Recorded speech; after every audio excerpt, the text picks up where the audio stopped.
Hello everyone, dear friends. Welcome to my channel. And please answer me this question. Have you ever felt guilty for taking a break?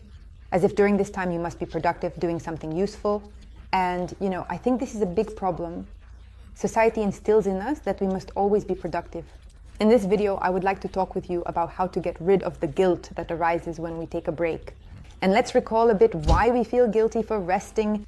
The first point is a society oriented towards productivity. Here, cultures play a very important role, this idea of achieving at any cost. And it all turns into the notion that if you rest, it means you're lazy.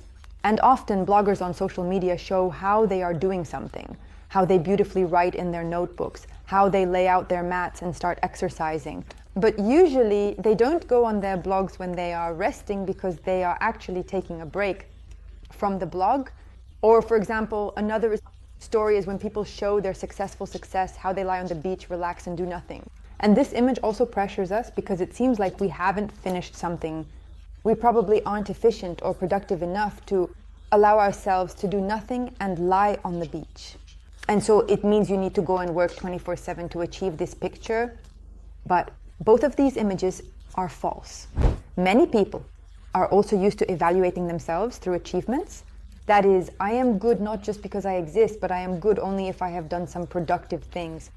If there is no productivity, if there are no check marks next to tasks marked completed, then I am a slacker, then I am not competitive in this entire work environment, then I will achieve nothing, then I don't know. You can figure it out yourself. But overall, the logic is that if I don't finish something, then I am worth nothing. Very often, guilt arises from unfinished tasks. Especially those who are anxious feel this acutely. Unfinished tasks, we remember them more strongly than completed ones. And because of this, we constantly focus on them, we think about them, and we can't let them go. In psychology, this is called the Zeigarnik effect. Parental attitudes also influence the feeling of guilt for resting. Finish the task, then relax confidently. Resting equals laziness. What other beliefs did you have? Write in the comments. It may seem that these beliefs don't affect me at all, that I am free from them, but on an unconscious level, they can still have an impact on this consuming feeling of guilt when we rest, because when all of this comes together, it seems to us that we are free individuals, free from these prejudices. But when all of this comes together and we are lying on the couch, we remember that Instagram photo of our classmate who is relaxing by the sea and hasn't worked for a long time. We remember a bunch of unfinished tasks at work that we promised to complete. And of course, it hits us again. That mindset they told us at 9 years old, finish your homework and then you'll get a candy. And all of this, like a snowball, it all piles up on you at once and the feeling of guilt begins. And now let's talk about how to deal with this feeling. And the first point, allow yourself to rest on a logical level. This point will especially help those with a more logical mind who believe that one must work 24/7, that if you work well, you get good results. It means you are worth something. And for such people, changing the belief that you don't need to work 24/7 is suitable. You need to work with your head. Rest does not decrease productivity. On the contrary, it increases it. I think there have already been a million studies showing that if you rest well, your concentration, efficiency, and creativity increase. Even in your own life, I'm sure you'll find a million examples where you're struggling with a task until 3 in the morning, getting nowhere, and then you wake up and complete in an hour what you couldn't do in several hours. Even I've experienced this many times, and I still remember how, I don't know, my mom used to tell me since I was 10, when I was struggling with some math problem, she would say, if you can't do it now, take a break, give yourself an hour or two to rest, and then try again. And it always worked. It truly always worked in my life, both for small things like that and for something bigger. There were times when I couldn't solve some big problem. I went to practice. I thought about this problem the whole way. I arrived at practice. Everyone was already doing other exercises, but I was still on the same one because I was so immersed like that in this problem, I couldn't relax. And then I would finally hit myself on the head and say, that's it, enough, it's time. And the next day, or the day after, the problem somehow resolved itself. And here, precisely, the realization that rest is part of the process will help super logical people. For example, professional athletes plan their rest in advance so that their muscles have time to recover. And it's the same here. If it's hard for you to allow yourself to rest, schedule rest as a task in your calendar. It's very important to actually carve out slots for this in your calendar. If you have a meeting, be sure to leave buffer time between meetings to catch your breath, to, I don't know, go have a coffee or tea, to take a little breather, and then continue working.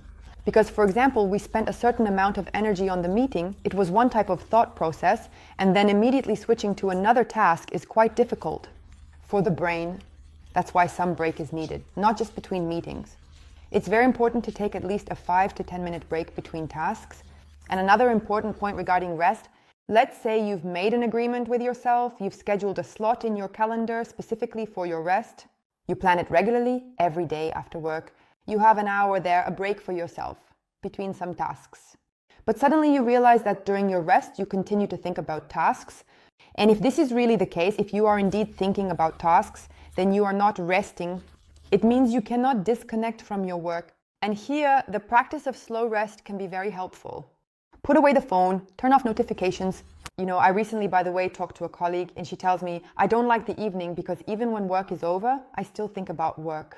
But for me, somehow, no matter how stressful the day or period at work is, I can close the laptop and disconnect. And yes, I might not want the next day to come, and sometimes I can lie there for a long time without falling asleep because I don't want the morning to come, as it might be somewhat stressful due to work. But in the evening, I really managed to switch my mind off from work. For this, I started enabling notifications. I tried to schedule 15-20 minutes of exercise after work just to lie on the mat, just to stretch. Really, absolutely. I realized that those 15 minutes after work, wow, what an effect it has. Afterwards, I get some energy to do more things. It's like a second wind opens up.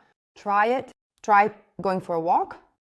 And here I suggest, if you can't turn off your thoughts, play some meditative music. Earlier, I used to lie down for about 15 minutes after work, just listening to melodies. That also, by the way, helped. It was like a second wind opened up as well. Try to find techniques that will distract you from your thoughts. And of course, if anxiety can't distract you or let go, work with your anxious thoughts.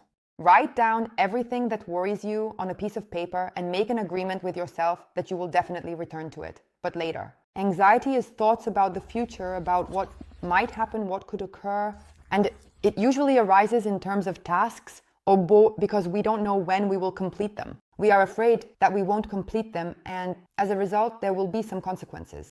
Therefore, it is very important to write down all the tasks, perhaps even set deadlines for yourself just to calm yourself down. 2, understand that everything is feasible and you can get out of any situation, and now I can just go and relax. I often do this at my work when tasks are pouring in from a bunch of different sources. I write down all the tasks in one place and then set deadlines. I allocate myself exactly an hour a day or a week. If I start feeling anxious, if I realize that I don't remember at all which tasks are urgent, which are not, which are important and which are not, I allocate exactly an hour, sit down and organize everything. I organize tasks for the week, for the month, and I see that something is not urgent, I can postpone it. Something urgent that I can't postpone, I schedule for today or tomorrow, and then this anxiety from not having completed something disappears. This video is coming to an end. And in the end, I would like to emphasize once again the important point that rest is important, and it is very important to incorporate it into your routine. No matter how much we want to be productive and work 24/7, sooner or later, we will end our lives with stress and burnout if we do not allow ourselves to rest.